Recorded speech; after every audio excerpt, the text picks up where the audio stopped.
ನಮ್ಮ ತಾಯಿ ತೀರೋದ್ಮೇಲೆ ನಮ್ಮನ್ನು ಕರ್ಕೊಂಡು ನನ್ನೆಲ್ಲ ನಮ್ಮ ಅಪ್ಪರು ಇಬ್ಬರು ಕರ್ಮಸ್ಗಳು ಹೋದು. ಏನೇ ಕೇಶವನ್ ಬಂದೆ ಅಂತಂದ್ರು ಅವರು. ಏನೋ ಸ್ವಾಮಿ ನಮಗೆ ಯಾರೋ ಒಂದು ಇದು ಮಾಡಬೇಕು, ನಾಟ್ಯ ಕಂಪ್ನಿಗೆ ಹೋಗ್ತಿರೋನೆಯ ಹೋಗ್ತೀವಿ, ಸುಬ್ಬನಾರಾಯಣ ಕಂಪ್ನಿಗೆ ಹೋಗ್ತೀರಾ, ಸುಬ್ಬನಾರಾಯಣ ಕಂಪ್ನಿಗೆ ಹೋಗ್ತೀರಾ ಒಂದು ಲೆಟರ್ ಕೊಟ್ಟರು. ಆವಾಗಿಂದ ನನ್ನ ವೃತ್ತಿ ರಂಗಭೂಮಿ ಜೀವನ ಪ್ರಾರಂಭವಾಯಿತು. ಆವಾಗಿಂದ ಗರ್ಭವಸನೆ ನೋಡ್ತಾ ಇದ್ದೇನೆ. ನಾನು ಇಂಡಸ್ಟ್ರಿಗೆ ಬಂದರೆ ಅವರು ಡಿಗ್ರಿನಾಗ ಏನೋ ಡಿಗ್ರಿ ಚೆನ್ನಾಗಿದೆಯಾ ಅಂತಂದವ್ರು ಮಾತಾಡ್ಸೋರು. ಭಾಳ ಹಳೆ ಪರಿಚಯ ಅಂದ್ಬಿಟ್ಟು ಅಂಥ ಒಂದು ಯಾವ ಕ್ಲೋಸ್ ಕಾಲರ್ ಕೋಟ್ ಹಾಕ್ಕೊಂಡಿರೋದು, ಫುಲ್ ಸೂಟು, ವಿಭೂತಿ, ಕನ್ನಡಕ. ಇಲ್ಲೇ ನೆಹರು ನಗರದಲ್ಲಿ ಅವ್ರ ಮನೆ ಇದ್ದಿದ್ದು. ಅವ್ರ ರಸ್ತೆಗೆ ಬರ್ತಾಯಿದ್ದೆ, ಜನಗಳೆಲ್ಲ ಅವ್ರನ್ನೇ ನೋಡೋರು, ಏನು ಈ ಥರ ಇರೋರು ವ್ಯಕ್ತಿ ಅಂತ ಆಜಾನುಭವ ಅಂಥವರು.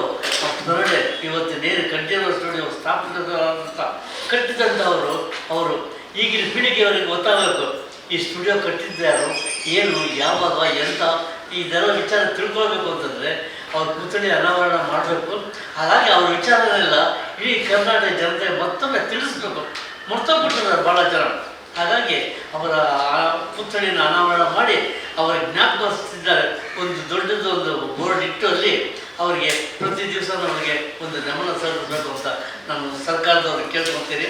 ನಮಸ್ಕಾರ. ವಜ್ರ ಮಹೋತ್ಸವ ನಮ್ಮ ಚಲನಚಿತ್ರರಂಗ ವಜ್ರ ಮಹೋತ್ಸವ ಮಾಡ್ತಿದ್ದಾರೆ. ಸ್ಥಾಪನೆ ಆಗಿ 60 ವರ್ಷ ಆಯಿತು ಕಂಠೀರವ ಸ್ಟುಡಿಯೋ. ಆದರೆ ನಮ್ಮ ಇಂಡಸ್ಟ್ರಿ ಹುಟ್ಟಿ ಆಗಲೇ 94-93 ವರ್ಷ ಆಗ್ತಾ ಬಂತು. 35ರಲ್ಲಿ ಚಲನಚಿತ್ರರಂಗ ಹುಟ್ಟಿದ್ದು, ಕನ್ನಡ ಚಲನಚಿತ್ರರಂಗ ಅದು ಮೆಡ್ರಾಸಲ್ಲಿ ಹುಟ್ಟಿದ್ದು. ಹಾಗಾಗಿ 94ನೇ ನಮ್ಮ ಚಲನಚಿತ್ರರಂಗ ಹಾಗೂ 60ನೇ ವಜ್ರ ಮಹೋತ್ಸವ ಸಂದರ್ಭದಲ್ಲಿ ನಾನು ಸರ್ಕಾರವನ್ನು ಜನತೆಲ್ಲ ಎಲ್ಲರೂ ಕೇಳ್ಕೊಳ್ಳೋದಕ್ಕೆ ಆದಷ್ಟು ಬೇಗ ನಮ್ಮ ಕರ್ಮಸೇನವರ ಪುತ್ಥಳಿನ ಅನಾವರಣ ಮಾಡಿ ಈಗಿನ ಪೀಳಿಗೆಯಲ್ಲಿ ಗೊತ್ತಾಗಿ ಜನಗಳಿಗೆ ತಿಳಿಸಬೇಕು ಅಂತ ಕೇಳ್ಕೊಳ್ತೇನೆ. ನಮಸ್ಕಾರ. ಈ 18ನೇ ತಾರೀಕಿಗೆ 60 ವರ್ಷ ತುಂಬುತ್ತೆ ಕಂಠೀರವ ಸ್ಟುಡಿಯೋಸ್ಗೆ.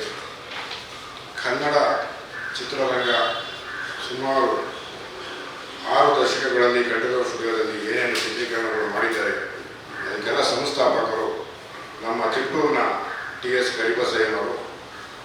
ಅವರ ಪುತ್ಥಳಿನ ಕಳೆದ 9 ತಿಂಗಳ ಹಿಂದೆ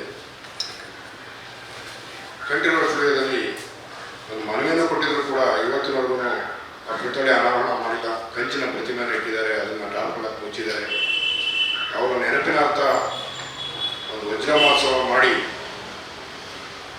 ಅವ್ರಿಗೆ ಗೌರವ ಸಲ್ಲಿಸುವಂಥ ಕಾರ್ಯಕ್ರಮ ಮಾಡಬೇಕು. ಇಷ್ಟು ದಿನ ಆದರೂ, ಇಷ್ಟು ವರ್ಷ ಆದರೂ ಕರ್ಬಸಯ್ಯನವರಲ್ಲಿ ಬರೀ ಶಂಕುಸ್ಥಾಪನೆ ಮಾಡಿದಂಥ ಒಂದು ಹೆಸರನ್ನು ಬಿಟ್ಟರೆ ಇನ್ನೇನು ಇರಲಿಲ್ಲ. ಸತತವಾಗಿ 10 ವರ್ಷಗಳಿಂದ ಅದಕ್ಕೆ ನಮ್ಗೆ ಸಹಕಾರ ಕೊಟ್ಟಿರುವಂತಹ ನಿಜವಾಗ್ಲೂ ಸದಾನಂದ ಸ್ವಾಮಿಯವರು. ಇವರು ನಮ್ಗೆ ಅವತ್ತಿಂದ ಸಹಕಾರ ಕೊಡ್ಕೊಂಡು ನೀವೇನಾದರೂ ಮಾಡಿ ನಮ್ಮ ಸಹಕಾರ ಇರುತ್ತೆ ಅಂತ ಹೇಳ್ಕೊಂಬಂದರು. ಅವತ್ತು ಹೋರಾಟ ಮಾಡಿದ ಫಲವಾಗಿ ಇವತ್ತು ಪ್ರತಿಮೆ ಆಗಿದೆ. ಅದು ಏನು, ಗೇಟ್ ಎಂಟ್ರೆನ್ಸ್ ನೀವು ಗಣಪತಿ ದೇವಸ್ಥಾನ ಇದೆ, ಆ ಗಣಪತಿ ದೇವಸ್ಥಾನದ ಬಲಭಾಗದಲ್ಲೇ ಪ್ರತಿಮೆ ಇದೆ. ಆ ಪ್ರತಿಮೆನ ಒಂದು ಟಾರ್ಪಲ್ ಹಾಕಿ ಮುಚ್ಚಿದ್ದಾರೆ. ಅದು ಏನು ಸರಿಯಾದ ರೀತಿಯೂ ಮಾಡಿಲ್ಲ. ಸುತ್ತಮುತ್ತ ಏನೋ ಇದು ಮಾಡಿಲ್ಲ. ಅಲ್ಲೊಂದು ಗಿಡಗಳು ಬೆಳೆಸಿದ್ದಾರೆ, ಆ ಗಿಡಗಳು ಮಧ್ಯದಲ್ಲಿ ಒಂದು ಮಾಡಿದ್ದಾರೆ. ಮಾಡಲಿ, ಸಂತೋಷ. ನೀವು ಉದ್ಘಾಟನೆ ಮಾಡೋದಕ್ಕೆ CM ಬರಬೇಕು ಅಂತ ಅಂದ್ಕೊಂಡು ಕಳೆದ 8-9 ತಿಂಗಳಿಂದ ನೀವು ಕಾಯ್ತಾ ಇದ್ದೀರಾ ಅಂತಂದ್ರೆ ಇದು ದುರಂತ ಅಲ್ವಾ?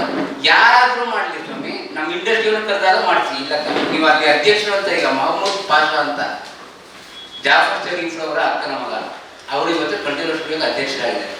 ಗೌರ್ಮೆಂಟ್ ಸವಲತ್ತೆಲ್ಲ ತಗೊಂಡು ಅವರು ಕೂತಿದ್ದಾರೆ. ನೀವು ಮಾಡೋದಕ್ಕೆ CM ಬರಬೇಕು ಅಂತಾರೆ. CM ಅಂತದಕ್ಕೆ ಬರ್ತಾರೆ ಬಿಡ್ತಾರೆ ಗೊತ್ತಿಲ್ಲ.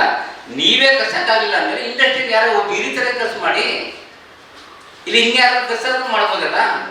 ಆ ಪ್ರತಿಮೆ ಇವತ್ತು ನಿಜವಾಗ್ಲೂ ಅದು ನೋಡಿದ್ರೆ ನಮಗೆ ಬೇಜಾರಾಗುತ್ತೆ. ಆಮೇಲೆ ಪ್ರತಿಮೆನೇ ಓಪನ್ ಮಾಡೋದು ಒಂದು ನೋಡಿ. ಇವತ್ತು ನಾಟಕಕ್ಕೆ ಈಗ ಮತ್ತೆ ಸದಾನಂದ ಸ್ವಾಮಿ ಹೇಳ್ದಂಗೆ 60 ವರ್ಷ ವಜ್ರ ಮಹೋತ್ಸವ. ಇಂಡಸ್ಟ್ರಿ ಯಾರು ಸ್ವಾಮಿ ನೀವು ಇದು ಮಾಡಿದ್ದೀರಾ? ಚಲನಚಿತ್ರ ವಾಣಿಜ್ಯ ಮಂಡಳಿ ಆಗಲಿ, ನಿರ್ಮಾಪಕ ಸಂಘ ಆಗಲಿ, ಅವರು ರಂಗಭೂಮಿ ಕಲಾವಿದರು ಮತ್ತು ಚಲನಚಿತ್ರ ನಿರ್ಮಾಪಕರು ಕರ್ಬಸಯ್ಯನವರು. ಇವತ್ತರೆಗೂ ನೀವು ಕರ್ಬಸಯ್ಯನವ್ರ ಬಗ್ಗೆ ಏನು ಮಾಡಿದ್ದೀರಾ? ಒಂದು ಇವತ್ತು ಚಲನಚಿತ್ರ ಪ್ರಶಸ್ತಿ ಪ್ರದಾನ ಸಮಾರಂಭ ಅಂತ ಮಾಡ್ತೀರಾ, ಕರ್ಬಸಯ್ಯನವರ ಹೆಸರಲ್ಲಿ ಒಂದು ಪ್ರಶಸ್ತಿ ಇವತ್ತರೆಗೂ ಯಾರು ನೀವು ಕೊಟ್ಟಿದ್ದೀರಾ? ಯಾರಿಗೂ ಕೊಟ್ಟಿಲ್ಲ. ಬೆಂಗಳೂರಲ್ಲಿ ಕಂಠೀರವ ಸ್ಟುಡಿಯೋ ಇವರು ಪ್ರಪ್ರಥಮ ಬಾರಿ ಮಾಡಿದ್ರು. ಕಂಠೀರವ ಸ್ಟುಡಿಯೋ ಮಾಡಿದ್ರು, ಅದಕ್ಕೂ ಬೆಲೆ ಇಲ್ಲ. ಅವ್ರು ಮಾಡಿದ್ರು, ಅವ್ರ ಕುಟುಂಬಕ್ಕೆ ಮಾಡಿದ್ರು. ಇವತ್ತರೆಗೂ ಯಾರು ಗುರುತಿಸ್ತಿಲ್ಲ. ನೀವು ಇವತ್ತು ರಾಕ್ಲೇ ಸ್ಟುಡಿಯೋ ಇದೆ, ಅಬ್ಬಯ್ಯನಾಡು ಸ್ಟುಡಿಯೋ ಇದೆ, ಚಾಮುಂಡೇಶ್ವರಿ ಸ್ಟುಡಿಯೋ ಇದೆ, ಅಕ್ಷಯ್ ಸ್ಟುಡಿಯೋ ಇದೆ. ಅಬ್ಬಯ್ಯನಾಡು ಇಂಥವ್ರೆಲ್ಲ ಒಂದು ಗುರುತಿಸಿ ಮತ್ತೆ ಇಂಥ ಕುಟುಂಬದವ್ರನ್ನ ಕರೆಸಿ ಗೌರವಿಸುವಂತ ಒಂದು ಕ್ರಮನ ಸರ್ಕಾರ ಮತ್ತು ಚರಿತ್ರ ವಾಣಿಜ್ಯ ಮಂಡಳಿ ಮಾಡಬೇಕು ಅಂತ ಈ ಮೂಲಕವಾಗಿ ತಮ್ಮನ್ನು ಧನ್ಯವಾದ ತಿಳಿಸ್ಕೊಡುತ್ತೇನೆ.